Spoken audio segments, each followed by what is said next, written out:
Hello everybody and welcome back to another community video that we do for you all. This one is going to be slightly different to our normal setup.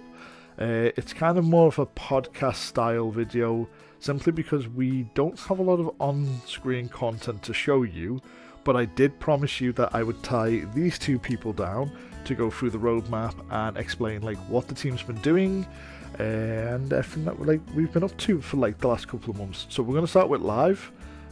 This video is also just going to run for as long as possible, so I've gave these two free reign to go crazy and answer all of your questions for development, and live will cover what he's been doing, and then we're going to take a little break, and then VNavs is going to come in and cover what he has been doing with the team and stuff.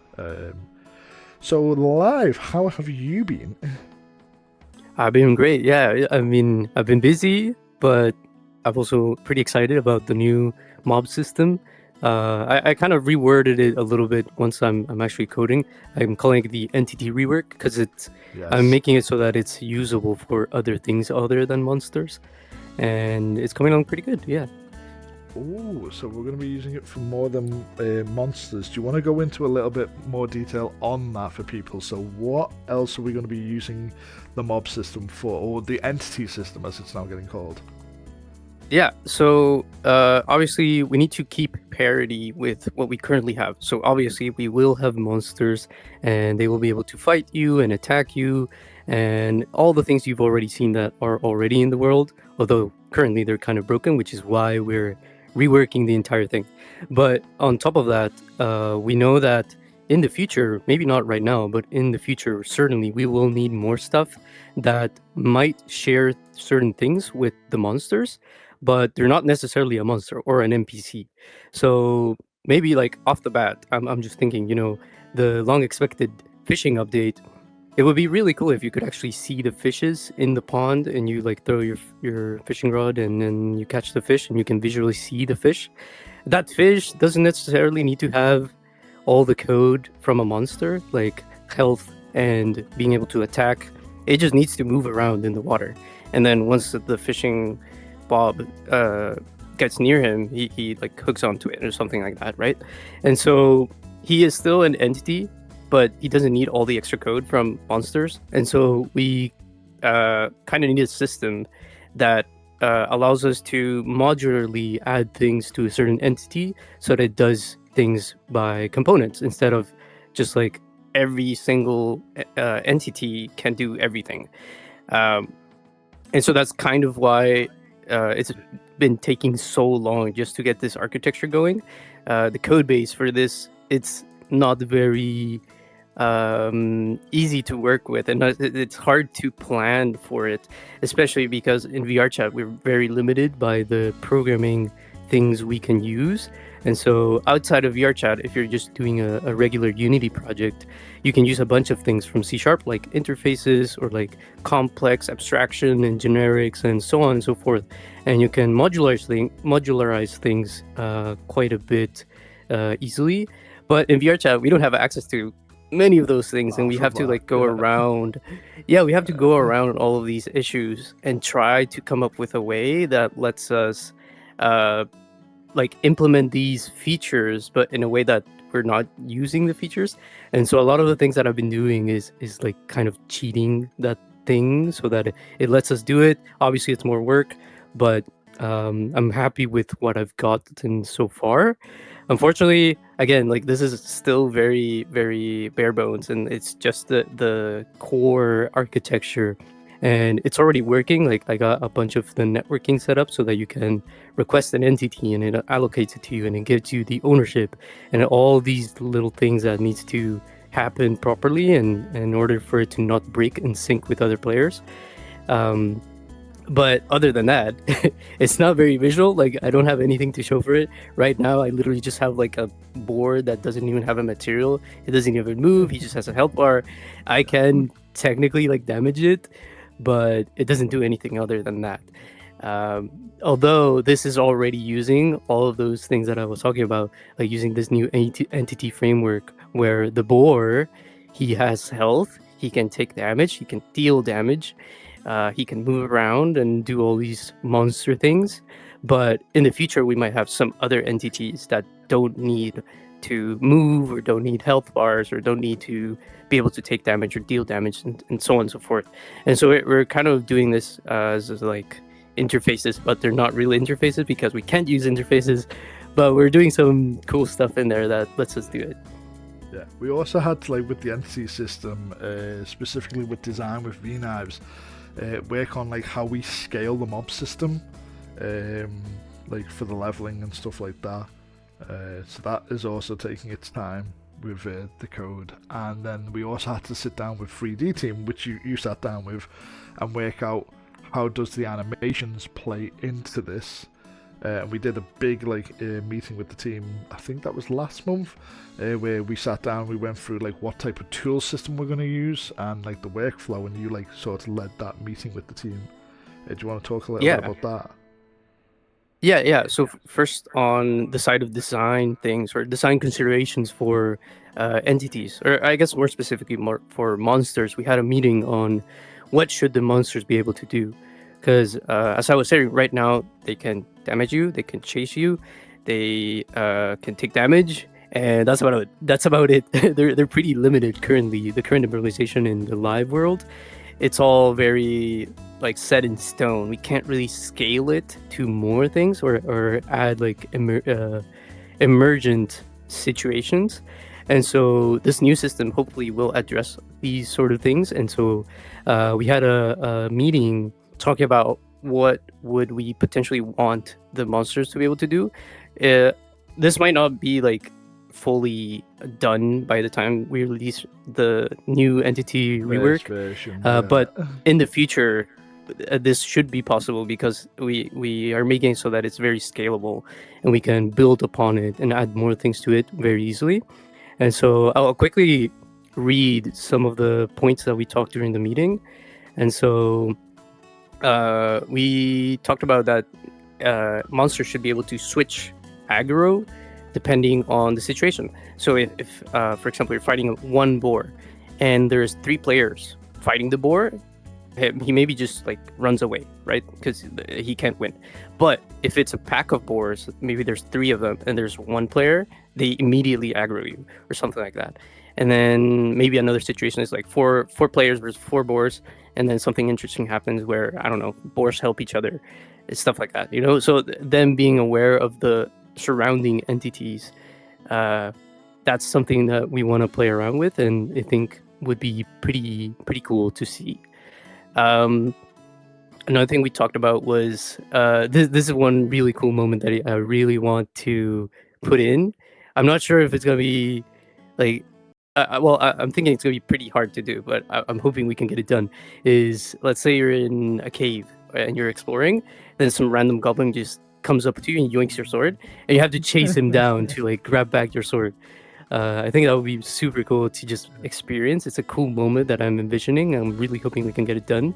But again, this involves many things that you would expect. Like, this means that we need to now rework our entire item system so that entities can also pick up items, not only players. Because right now, players are the only thing that can interact with weapons.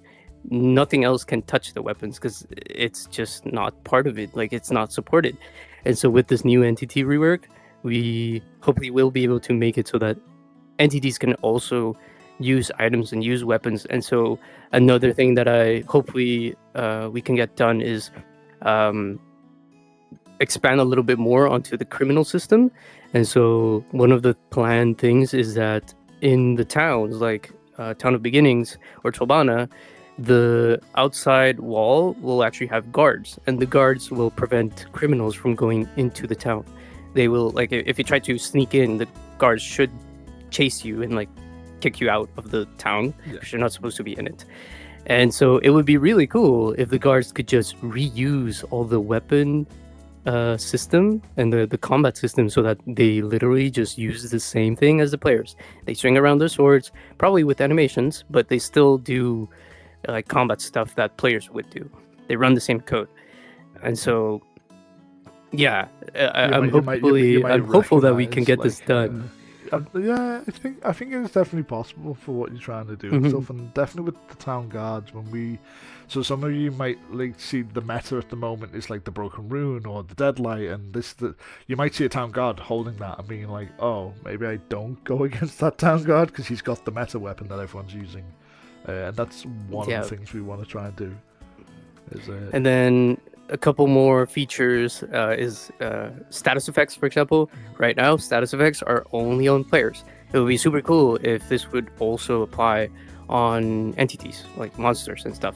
So I don't really know if right now we have something planned so that monsters would get status effects, but it's something that if it's there, it would be cool. We could just play around with it and maybe eventually use it for something. Additionally, also like giving more stats to monsters or NPCs, like stamina, for example, or depending on their level, depending on where you encounter them, they dynamically update to different levels. So if you encounter a level 10 boar, he should be harder than a level 1 boar, and he should also give you more rewards. And so if all of this can be procedurally determined, we don't need to go into Unity and like make 100 different boars, one through from level 1 to level 100. It's just like automatically handled.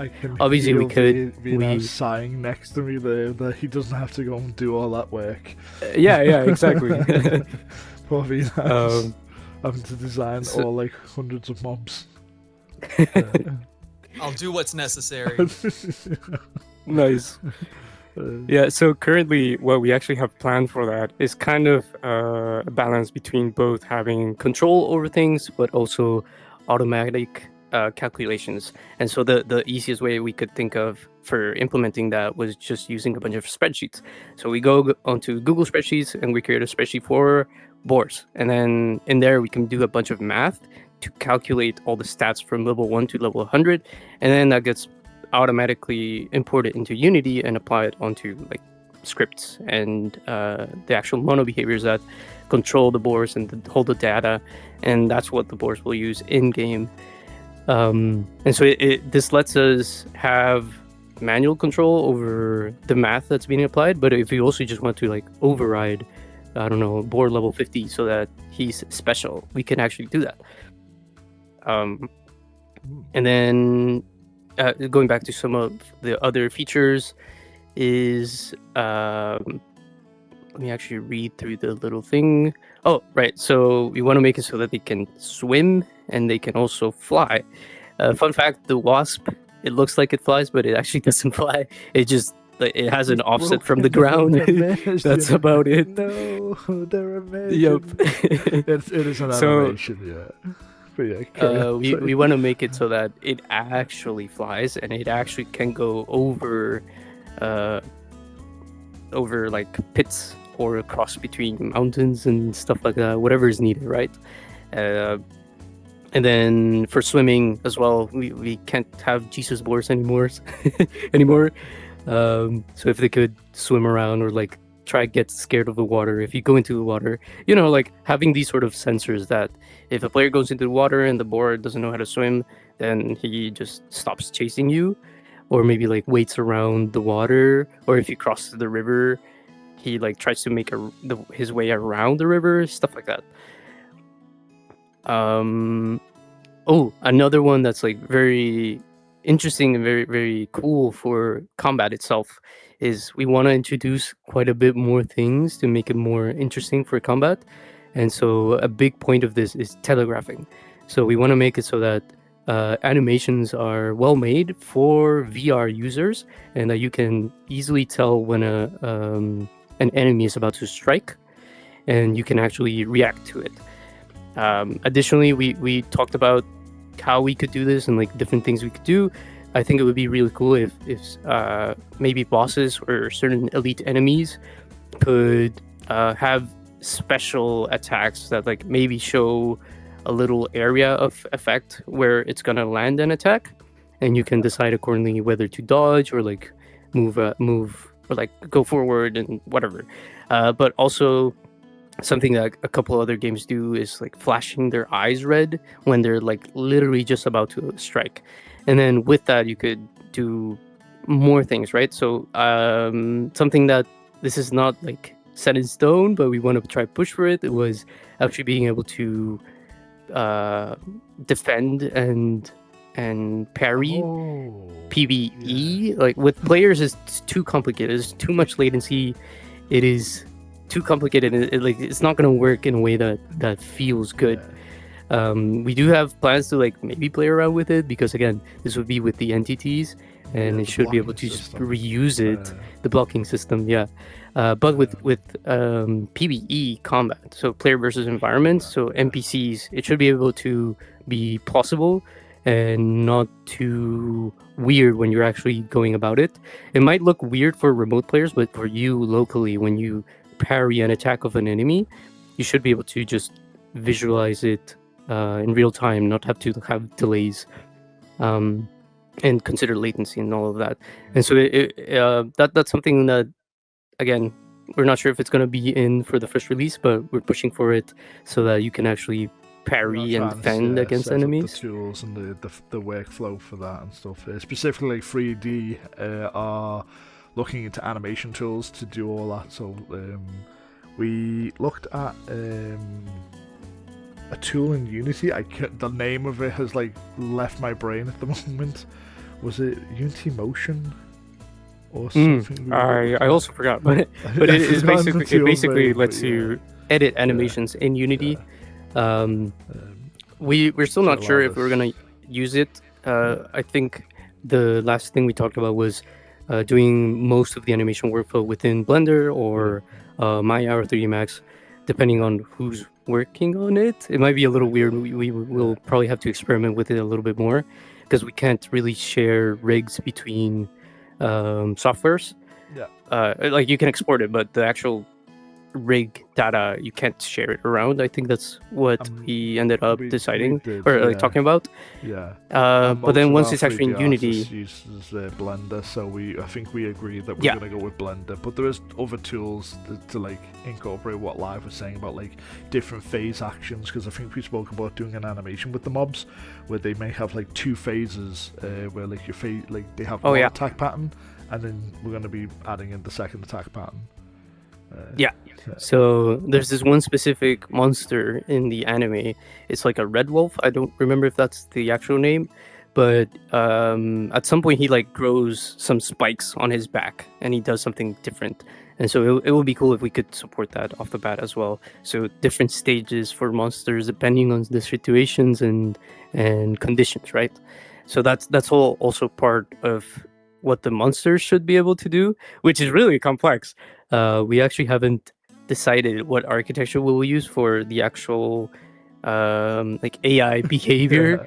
I've been talking with Bleppy, and we had a meeting more on the technical side of things, like are we going to use state machines, or are we going to use GOP, or are we going to use this other thing? And then you get into considering all the VR chat limitations. We go back again to, we don't have interfaces, we don't have custom classes, we don't have generics, and so then it turns more into what can we actually do rather than what we want to do, and then go about that way. But we should be able to implement these sort of things, even if it's more work for us. But we will see. Once we actually get to it, we'll get to it. One more thing that for combat, to finish it off, is having certain other interactions with enemies or monsters. So for example, having weak spots or shield spots, and having those be affected by the type of weapons that you're using. And so for example, if you're fighting, I don't know, some sort of like turtle, he has a really hard shell, and so that's his shield spot. But if you hit his head, that's his weak spot. Or maybe you're fighting some sort of like lizard or something, he has scales on his back, that's his shield spot, and then the front, his belly, that's his weak spot, and stuff like that, Another thing is like a certain other kind of status effects, but not really, like blindness, for example. That would be interesting to have. And then let me see here. Oh, so this is a fun one. This would probably be for bosses, but I was just having about the to bosses ask you. be actually able to grab someone and Yes. then like yeet them Yeet them out of the away. room or something, Come or like here, throw them Argo. against some Let's other player. test on your small little body. I think that would be super cool. Just a really fun moment, just seeing your friend be picked up Thrown across effortlessly the and then just yip, yeah, he's just gone. And yeah, I think that's kind of all the features that we talked about. Obviously, The like mob probably system, there's yeah. some more that I don't have there's on a- the top of my head, but Yeah, there is yeah. a few for VNAS, which is I think me and you, VNAS, were working on the mob biomes of where we're gonna like start putting these mobs. I don't know if you want to have a little chat or like geek out about that. Yes, so the biomes, we had to figure out massive areas that fit the actual monster for where it'll spawn in larger areas instead of just randomly spawning in because the player's there. You know what I mean? Yeah. There But a was lot like of- 4 or 5 different biomes just for floor 1. Yeah. So like we've been working all of that out with like the mob system. So like while I've been doing the coding, me and like VNAS have been sitting down going, do we think wolves look good here? Is this where they would like spawn? Do we think kobolds spawn here? And then obviously Gary had a big thing, which was he didn't want any mobs that we have out in the floor being able to be spawned in a dungeon. So when we come to talk a little bit about dungeons, that was a big thing we had to like discuss with the mob system, was how do mobs interact in dungeons and stuff. So that's taking us a lot of time to like figure out and like work on and stuff, and VNAS has been like working on that. So yeah, Live, what else do we have to go over with you, Live, then, that we can like get out of your juicy brain? Something that I kind of paused because I'm working on the NTT rework was the avatar system. That like it sounds pretty cool, but it's really just like replacing the old system we had for calibrating your avatar to interact with our systems. And so a lot of you may know that currently when you holster weapons on your back or on your hips, sometimes they like just whoop and they show up on your front, or they show up upside down, or they show up weird rotations, and it's just really messed up. That's because avatar armatures are not standardized in VRChat, and so some of them may have a convention where the forward is actually pointing right, and some other ones the forward is pointing down, and then some of them have them up, and that's why they have these weird rotations. And so I've been working on avatar calibration system that hopefully addresses all of these issues and just makes it so that once you change avatar, it detects it and then it calibrates your armature so that we have standardized bones, and then all of our systems can actually use those new like standardized armatures to correctly place your holsters and your back holster, and like the health bar as well. This was not that much of a problem because it doesn't use a rotation, but other things in the future, it should be easier to just implement more things, including like grabbing things with your hands and maybe like footsteps, or I don't know, like other stuff. Awesome. Something that I'm interested in is like potentially doing some stuff with clothing, but again, every avatar is way too different to like address every single case. Like it might make it so that some clothing is really stretched and it doesn't look right, or parts of your body just stick out of the clothing, but we'll see. Just going on, this just reminds me of the avatar systems that we're working on. The default avatar has come a long way. Vector is working on stuff in the background, so we don't know if we're going to be able to fulfill the default avatar for in-game use, but we are still working on the booth version of it for you to get a hold and download and stuff, and we're actually taking on 2 new people soon to start making outfits for it and stuff. One is an incredible avatar creator and modeler called Turf. She's like really good. And then the other one that we're working with, which we've done a collaboration with before, is Shy Luca. So she does like some like e-gale bases in VR chat. So if you like your e-gale bases, she is gonna start helping us on the clothing side. But the main actual body is done. The blend shapes just need to be done for it. So we have like a static version so that these two people can come on and start making like customizable things for it that will both go in game and on the store page, but it might not drop this year, so that's the only thing I need to bring up about that. I can feel like 1,000 people running at me with knives trying to get into the world later. Like, no, Savvy, why? But hopefully we'll have some cool stuff to show as an apology. So yeah. Right, Mr. V Knives. Yes. Where do we start with you? What shall we geek out about with you and design and stuff? What would you like to? Well, the last big thing that I was working on with Trudolf was rebalancing a lot of weapons and making differentiation between weapon classes that are still really subtle because of how the combat system works, but messing with the reliance on angular versus linear velocity to make weapons feel different and things like that. That is true. We just recently, I was actually really listening in on this session with you. Thiz was also helping out because a lot of the older code and like terminology we weren't too sure about, such as the technical term for swinginess.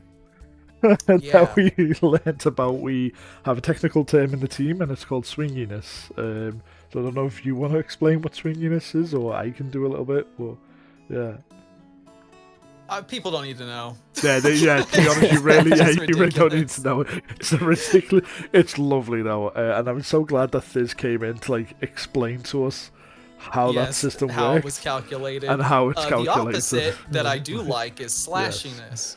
The slashiness. So that one's is, really interesting, actually. Yeah, do you want to go into that? Slashiness is a code term in how it's written right now that actually describes a laceration type motion. So that's really cool that you can simulate that. But not enough weapons were using it yet, so we're trying to adjust that too. Yeah, so you'll start to see that roll out over the next couple of like weeks/months. More to do with the equipment system update on like how like our sword handles or like its stats and stuff. Usually we're going through all of that and like finally setting up like different like things. So we should start to see a variety of weapons starting to appear. Yes, everything's in more guilds. useful now. All of the giant weapons are now a little stronger, which was a major complaint. So that's one thing that changed. And like blunt weapons weren't quite bluntiness and stuff like that and things. So they sat and they went through everything. And I think we have a Patreon test coming up for this soon, hopefully. So you Patreon guys, we're actually going to be doing some. We've been doing testing in our own QA world, and obviously, like we think it's cool, but yous might not. So this is something that we're going to be rolling out some Patreon events over the next couple of weeks / months, where we'll bring you in once a month and be like, how's the katana now? It's too soft. How's the katana now? It's too hot. How's the katana now? It's just right. Okay, Goldilocks, go away. So like we're hoping to do that with you guys. One quick thing to clarify: we didn't just make a bunch of weapons stronger. We made them stronger in accordance with this other balance issue. Now they have strength requirements. So you cannot have 0 strength and run around with the biggest, heaviest weapon and kill everyone. Yeah, you actually have to like now balance your stuff out, which I know I'm going to get a lot of flack for this because you all ask me this all the time. We are not going to let you respec your stats. You can't do it in the anime. Kirito literally says it, so I cannot allow you to do it in Ironclad. I'm sorry. Moan at Reki Kawahawa. But we know a lot of at least until the like, Great Reset. At least until the Great. Oh God, you one mentioned day the we have a Great Great Reset. Oh God, we're gonna tell. Do you want to talk a little bit about that? Yeah, sure. So, at some point, I don't know Oh, dear. when. It's like it might be 2 years from now, 3 years from now. It might be like a couple months from now, but probably a lot of things are gonna change for the better, of course. But we're getting closer to something that's more polished. Something that I was actually talking with Sabi the other day that we don't really label Project Aincrad as alpha or even beta or early access or whatever, but it's definitely in that state. Like there's a lot of things that are missing, there's a lot of things that are broken, and so you shouldn't expect this to be like a fully fleshed game and polished and everything. Like there's so many problems with it, and there's so many core features and core systems missing that this is definitely like probably considered alpha. It's not written Pre-alpha. anywhere, but yeah, like pre-alpha. But this yeah. is just kind of a weird situation because this project Yeah. started 5 years ago by Seritax. It was just a passion project, and then it kept growing and growing and turned into this big snowball of things. And then the community grew so much, and then we started, like taking it more seriously. Yeah.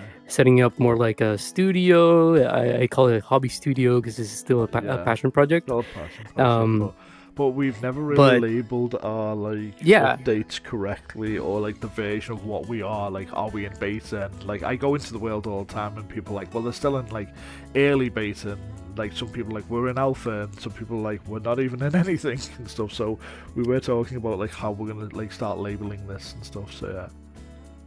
Yeah, we're definitely still in production, but at the same time we're dealing with live ops, which is so like weird. We're having to deal with the Easter event right now while I'm working on the entity rework and like new systems and stuff. It's just like it's not normal for a Yeah. studio to be doing both of those things at the same time and also managing like the community at the same time. It's really different from a regular Yeah. studio, a regular development workflow. Yeah. But having said that, I was talking about the Great Reset. So at some point, I'm thinking personally that we will need to completely wipe everyone's data. Just the Great Reset, and everything is gone because there's just too many new things. There's new players that want to get into it, but everyone's already level 10, and so on and so forth. This might be when we release Floor 2. This might be when, I don't know, maybe like we rework the quest system, because that's also 1.7. something we want to do. And we have to, unfortunately, like transition between the old quest system and the new one. It might be too hard to just like migrate everything. So we just wipe everything and everyone starts from scratch. I guess like the only thing we would try to keep would be your playtime. But other than that, at some point there will be a great reset to like address probably like okay, I mentioned that it would be with the quest system, but realistically the reason behind it would be for balancing probably. Yeah, mostly the balancing, mostly the equipment system when like VNav's equipment system comes in, and a lot of the stat stuff that you're doing as well. Like, in fact, actually, you and I say you, like the whole of design, Blepe yourself, and Gary and the Trudolph and stuff. That would probably be when we do this great reset. I think we're calling it 1.7, so when we get to 1.7 you'll have like mining, you'll have cooking, you'll have blacksmithing, you'll have all these like status effects and stuff, so there's a huge gameplay loop there. That's probably when we're going to do the reset, hopefully if we get to that point. I know I'm going to get stabbed even more now when I get like this live world by everybody. So yeah, right. I think we've been going for about half an hour now. We're going to take just a very short break, but we do have something cool that we actually can put on our screen, and that lovely lady behind me can come over and answer some questions when I grab her. And that is, last month we held the Guild Fair, and a lot of you were like super happy about that. I'm wondering, are we going to do another one? And we will do more of them. We also have the guild channel in the Discord, which we are slowly getting through applications. I do read the Discord daily when I'm having a coffee and crying about the progress that we're doing. So I do see that happening. So We are going to do more. We got a lot of feedback from the last one that we held. You all seem to really like that, and a lot of the guilds came up to us and thanked us and stuff like that. So we did interview some of the guild leaders. We're going to run some clips now while we just take a short break, so you can see some of the guild interviews from Way Better. I believe that lovely lady behind me, Minecraft, did some things, and Osina is on the screen now. So let's roll that footage. Just a quick sec, ladies and gentlemen. I know I just said we're going to do the interviews with all the guilds and such. Having edited this video, I didn't realise how long some of the guild interviews are, and we've already just done 30 minutes with live, and I've promised like V-Knives that we will do like 30 minutes with him, totaling the video to be like an hour long, and we were going to have like a little break and stuff in between, thinking that I could put that on. It doesn't feel fair to cut and edit the guild interviews. Some of them are like really detailed, and to give them the time and space that they need, that video will be a separate video now. So I'm going to try and edit that really quickly, grab Minecraft and maybe Austin and Way Better for a separate video and put that video out. So if you are a guild leader or a member of a guild and you're like, where's my interview? That video will go out a little bit later. So thank you for anyone who did turn up to Guild Fair. I am just going to do a very quick 30-second clip of like what you can expect with the guild interviews, and then we're going to interview Minecraft now and get back into the video. So I am sorry, we'll do another video soon. Who are the 12 paladins? Hey, I'm Key. I'm the leader of the Laughing Coffin, mostly a role-playing group. Different ways through events in world where we do. Well, I know a lot of other guilds around here that are very unique, but what I think we do differently. Actually, just before we go back to V-Knives, I have that horrible thing where I have to like roll to our sponsor for this video, so I will do that. Then we'll go back to V-Knives. So our sponsor for this video is Grivio. Quick shout out to today's video sponsor, Grivio.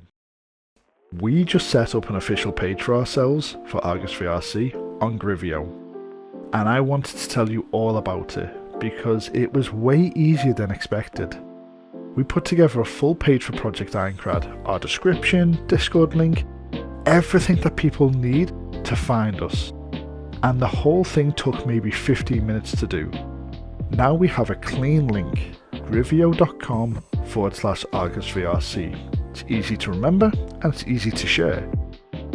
If you're enjoying Project Ironcrad, I'd really love it if you head over to that page, which will be in the description, and give us a follow. And if you've got a minute, write us a testimonial. Tell people what you love about the game, what keeps you coming back, the stuff that matters. It helps new people see what this community is like from people like you who are in the community, not just from us the devs who talk about it ourselves. Now here's the reason I actually wanted to partner with Grivio, and it's pretty much I get constantly messaged because of the guild and guild leaders on like, how do you promote your team, how do you promote your group, how do you promote your guild and stuff. Right now the best option we have is a Discord forum channel that we have to manually approve, and it works, but it's not great. Grivio lets you create a page for your guild like a mini website. Add your description, add your Discord links, show off what makes your group worth joining, and you get a short clean link like griv.io/ and the name of your guild. You can drop that anywhere. There's no expired Discord invites, there's no sketchy looking links. Very clean, very simple for you guys to set up, and you don't need my help with that. It's super easy. Now I'll be a little bit upfront with you guys. Grivio is a newer website, so they're still building up traffic for the website, so don't expect thousands of people overnight to come running into your guild's Discord or playing Project Ironcrad. But it's free, and it gives your guild a real place on the internet. As the platform grows, you're already there, people can find you. So go check out grivio.com/ArgusVRC, give us a like, if you're feeling up to it, please leave us a little testimonial to say to people, like, you know, why they should play here. And if you're running a guild, set up your own page. Links in the description. Go check them out. Thank you so much to Grivio for sponsoring this video. It means a lot to us. Right, back to the updates. Right, so that's our sponsor for this video. It still freaks me out that we actually have that, and it's kind of cool that Gravio gives us the support. So thank you, Gravio. Grivio. I always get the name wrong, I'm sorry. But right, V-Knives. Equipment. Please, I know there's a lot of people who keep asking me, how is the equipment system going to work? Can you geek out about this part? Yes, so the equipment system is going to be digital items, which means they're not physical things that you have to put on your avatar, because we can't do that. But that means that most of the work is about balancing the stats and making sure everything works together in the user interface. So we're having to develop different options for each equipment slot. We went through all of the canon references to figure out what the actual equipment slot options are, so things aren't overlapping or we're not forgetting anything. And then we have to actually develop enough items for each slot that it's not just you have the one outfit or not. So that's what I've been working on mostly. Yeah.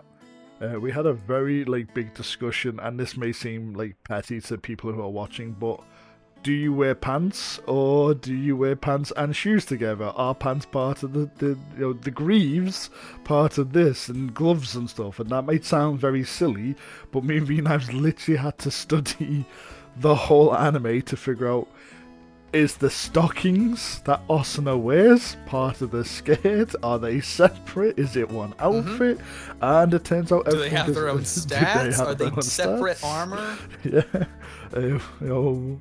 And we spent a good while going through all that. So so the equipment system is a big thing that we're looking into and stuff. Right. For most of the programming side of things, there's also a bunch of other considerations. Currently we have this problem where if you holster your stuff, it doesn't save, or sometimes it does, and then it does weird stuff, and players are losing their items all the time. So this is also something that we have to do, where instead of pulling out a weapon from your inventory, you actually equip it into the equipment system. So now you have it assigned to your holster or something like that, and so you can actually use it like that and equip it along with the rest of your armor and clothing and whatever. And so this is also something that's going to have to be restructured quite a bit and rework a bunch of how the current inventory system works.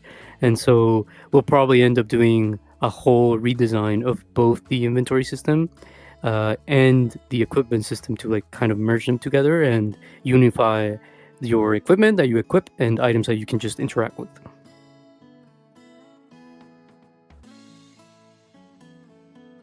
Sorry, I'm just muting a second.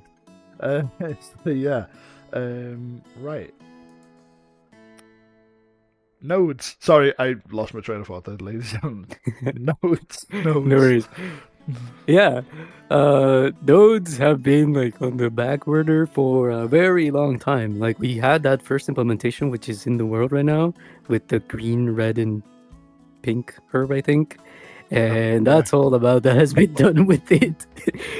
So we obviously want to properly implement the whole thing about resources, and we've been calling it the world resources system, where you can go around different areas of the world and farm different resources, be it mining or grabbing stuff like the herbs or more stuff like that in the future. And so I was actually I had a quick realization right now. We could probably just reuse the entities for implementing these nodes. So something that's mineable, like a stone node or an iron node, this would just be an entity, and it doesn't do anything rather other than just being mineable. And it can use the entity system to handle the networking and communicating with entities when they're being mined and stuff like that. And So yeah, we'll probably just use that. Like as we were ending that first part of the video, I kind of realized that we could just reuse the entities for this, and so that'll probably speed up the process quite a bit. And I guess kind of segueing into, well, I don't know if you want to talk about more on like the crafting and. Yeah, I didn't, but I do at the same time. I don't want to fill people with like hope and stuff because it's like early days. But yeah, so the entity system and the node system, we've already planned how we want it to work. We have the design document down. We know how we want like mining to work. We know how we want cooking to work. I know Gary is somewhere in this building screaming cooking, and then fishing as well. We know how fishing as well. Fishing is a big thing and stuff, and we want to work on that. So the crafting and like the resource system that we want to put together, which is tied into the entity system, is a big thing that we do want to look into and stuff.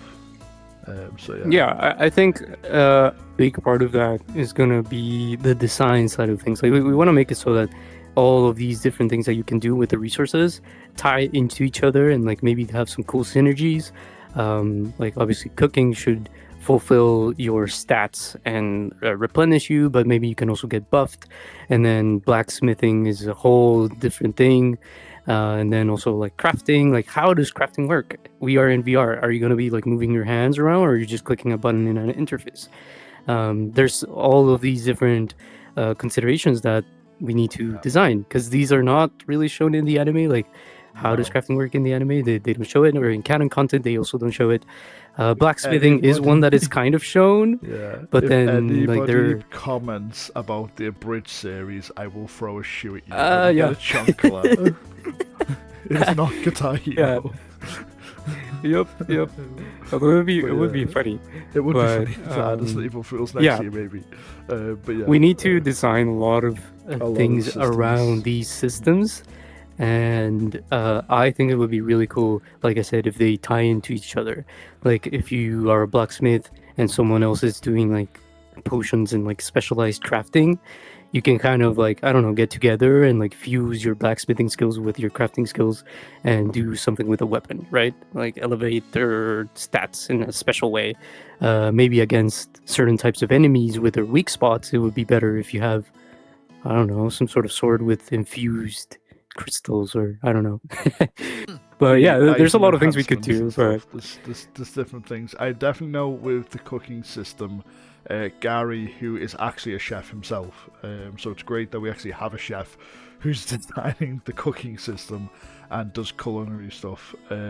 He's been writing like recipes, he's been looking at the show, researching like the light novels. Gary is hugely like a big light novel fan. And he's been looking at like what are the floor themes, like what is floor 1, it's Roman style, it's Italian, so like what is the culinary dishes there and stuff. So he's been trying to like fill out like the huge obsidian document that we use on like how that like cooking system was going to work and stuff. And then of course like Vinaz has been looking at like the equipment system, like so when you get your blacksmith items, where is your legs going to go and what stats is that going to do, and the strength build and how does that play into it. So it's a big system that we are looking at. But we know that we only have like a red plant, green plant, orange plant. Yep. Totally not a Resident Evil reference to the herbs, but like it was planned to have apples and pears. You go up to a tree. This would also use the entity system. Like you're doing a tutorial quest, go collect me 10 apples, and we don't need all the information for like its health bar system, so the entity system would work with that. So we have a lot of things for that. For the resource, which then requires a world wipe, because once we add all that content in, maybe we will see. That's a lot of content that we're going to be adding in. So yeah, what else do we have to talk about, guys? I feel like the dungeon. I tried to get out of it. Right, who wants to go first on this one? Do you want to go first? Maybe Venus could talk a little bit about the Venus, design, okay. and then Yeah, I'll do some of the aspect technical of it. stuff. Well, I think the most fun thing to bring up was when I was finally told to design the dungeon layout. What happened? So first, I used a I'm 3D gonna art hold- program, and I designed a pretty simple series of rooms with a fork in the road I'm that holding my then hand loop up. around into the boss room, right? I thought it was fine. And then everyone was like, that's way too simple. But then they thought about it for a second, and then they're like, well, some people are really stupid and they'll get frustrated this easily, so maybe it's fine. But I took the criticism to heart. So immediately, right after I'd shown this, and they were like, no, it's too easy. You gotta do more than that. To I was be like, fair, all right, I'll Jordan, show yeah, you.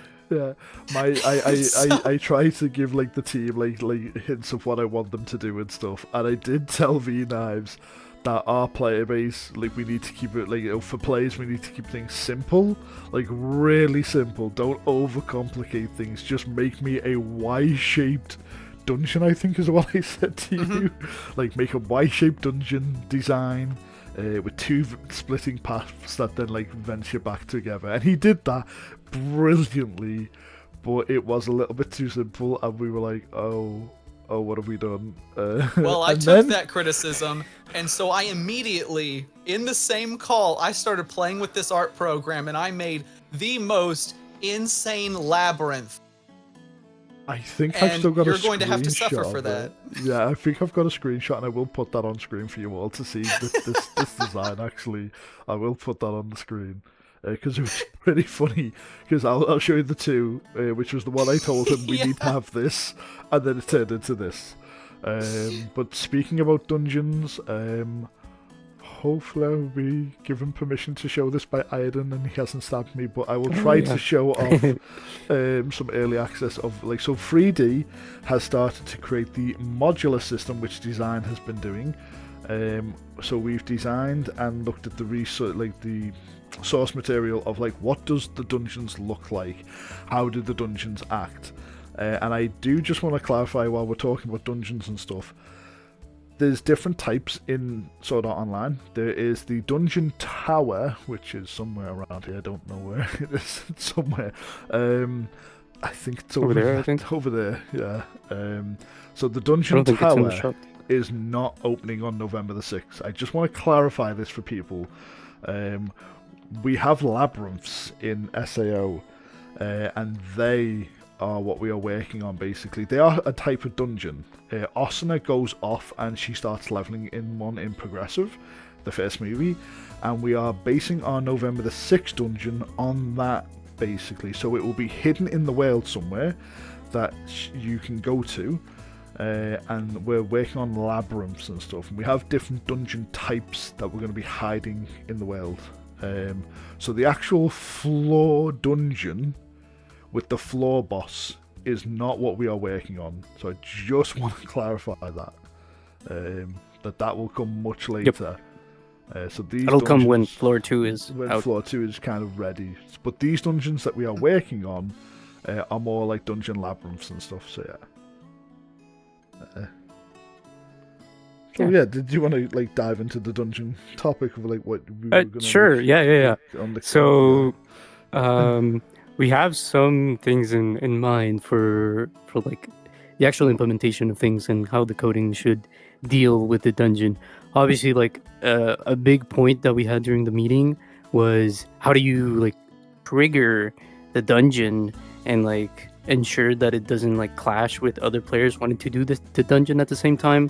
And so we ended up making it so that we will essentially have a set amount of instances that a VR chat, a set amount of dungeon instances that a VR chat instance can have.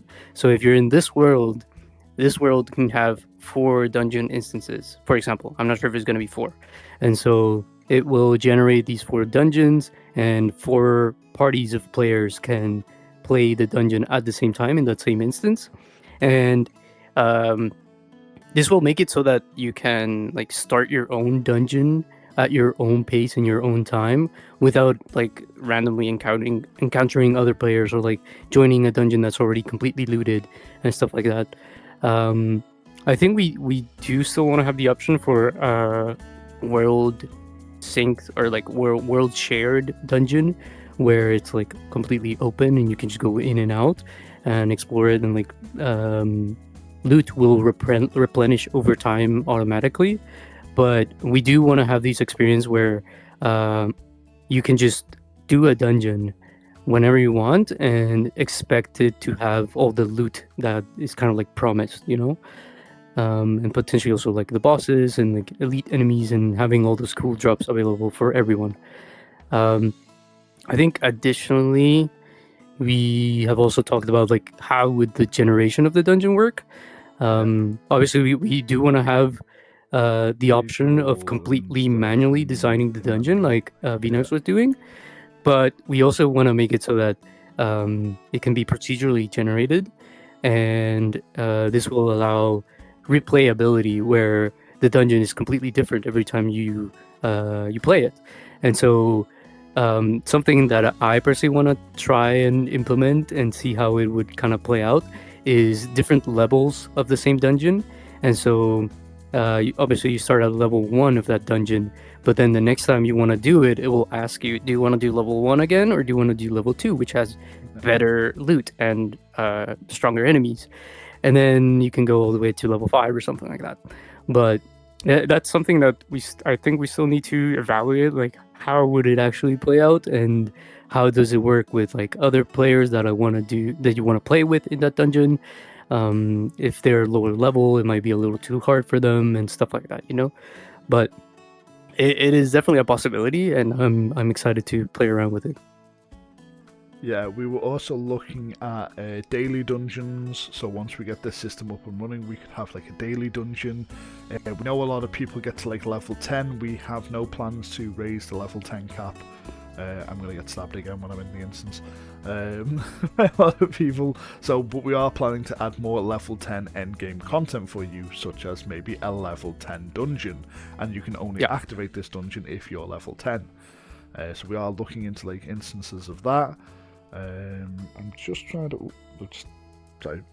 I'm just trying to like read the notes as well that we have on the Google Doc about like. Oh, we also looked at like maybe you're not being able to save in dungeons, trap rooms, having time limits on dungeons. So we also designed an idea of, well, what if someone went to AFK in a dungeon because people like to sleep in VR chat. Not judging, you know. So what if someone went to sleep in the dungeon? Well, then we've like set up a sort of a system for that, where if they do not complete the dungeon in a certain amount of time, it just kicks them out, kind of like the house system that we already have. So yeah, I'm trying to think of what else we have to talk about with the dungeons. Kind of leaning back into the entity system, we were talking about maybe some dungeons are just explorable dungeons because we don't have the floor boss system, but we would like, maybe a mini boss style like dungeon. So Live like needs to work on the entity system for that. So that might tie into the dungeon system as well. But for now, we're trying to keep the first one's going to be very simple.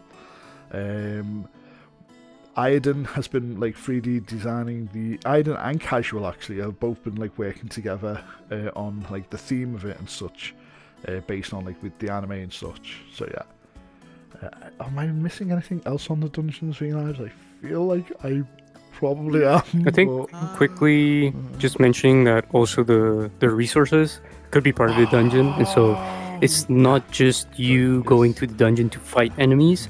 You might be able to get special resources from these dungeons, and so you'll have to fight your way to the enemies, but then you'll have access to like, I don't know, some mineable crystal that only spawns in these dungeons. Mm-hmm. Yeah. Or a special fish in the shape of Nishida's face. Who knows? But yeah, that's or fishing in dungeons. Fishing in dungeons and stuff was a big one that we were talking about and such, and that'd be cool things. So yeah, I think that's everything that we need to cover for this. There is one thing which I'm going to talk about me personally, because I've been working on this myself with one of our other coders called Ball Fun. I did post a little announcement about this somewhere in the Discord. It might have been in general announcements, which is dueling. We are working on a dueling system. It has already broken the QA world and the live world. Yep. It wasn't meant to be shown, and you weren't meant to know about it. It was going to be like a little surprise that me and Balls were going to like drop in this year and be like, "Hey, look what we've added." But we are working on the dueling system. It is underway. We're just waiting on some little animation sets to be created for like some of the menus and stuff. Internal testing is going well. But we can confirm that we are actually working on a dueling system. And I know once the dueling system is done, Balls has threatened me with wanting to create the fishing system because he said he'd hit me with a stick if I don't let him do it. So, like, I know he wants to actually start working on that as well. I actually think he has been working on a fishing system. So yeah. But that's it. That was the little bit at the end to let you know that we are doing dueling. It is there. That's why you can click the button in world. But you can't do it now anymore. We've turned it off. We fixed this now. So in the live world, which is behind us, you can't press it. But it will come back to the Patreons at some point. So that's it. So thanks for joining us. This video was a bit different to our normal videos. Normally they're like much shorter and stuff, but for this one, because we haven't put out much content and stuff, and we've been really busy working in the background, we felt like we owed you like a full hour of in-depth information and stuff of like what we plan to do and what we are doing and stuff. So yeah. So thank you, V-Knives, and thank you, Live, You're welcome. and the other little goblins which are somewhere around. Oh, they're over there. There they are. So if you didn't know as well, this video, hopefully when it goes out in the next day or two, it's the Easter event is live behind me, which is why we have these giant eggs behind us. So we are going to go off and like play the Easter event, and you should too. So you have that for a limited time. I don't know when it's going off, but it is definitely a limited time this time. So yeah, and we will see you in the next video. Goodbye. Bye.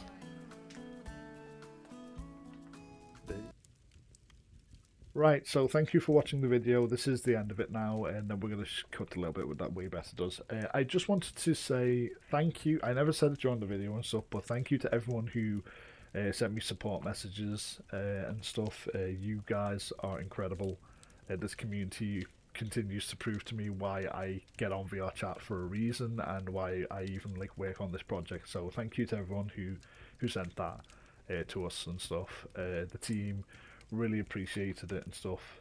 Things are slowly moving. I know we've had like a bit of a period where nothing's been happening and stuff, but like as you just saw, we've got a lot planned going forward. So I just wanted to say very quickly thank you to you, the community, and everybody who like participates in our Discord and stuff. If you like this style of content, please comment in the video, and we will try to do more longer versions of this with team members that we can like tie down and do interview style videos like this. And also, if you want us to start recording live in the world with you people asking and answering questions and stuff, comment in the video, because that also means a lot. So thank you everybody. Again, this video's already gone on for like 45 minutes. I know a lot of you are going to stab me in the world when you find out that we're doing a wipe, so you can do that. And what else do I have to announce? I've probably forgotten everything, but I'll do it in the next video when we do the guild fair stuff. So yes, thank you. Now it's way better this little bit. Hi, thank you for making it to the end of the video. If you want to stay up to date on everything that's happening here in Project Aincrad, be sure to subscribe and hit that notification bell. If you have any questions that you might want to ask the development team, be sure to check out our public Discord, which the link is in the description. And I want to give a very extra special thank you to all of our Patreons. You make everything here possible. And that's it. Take care.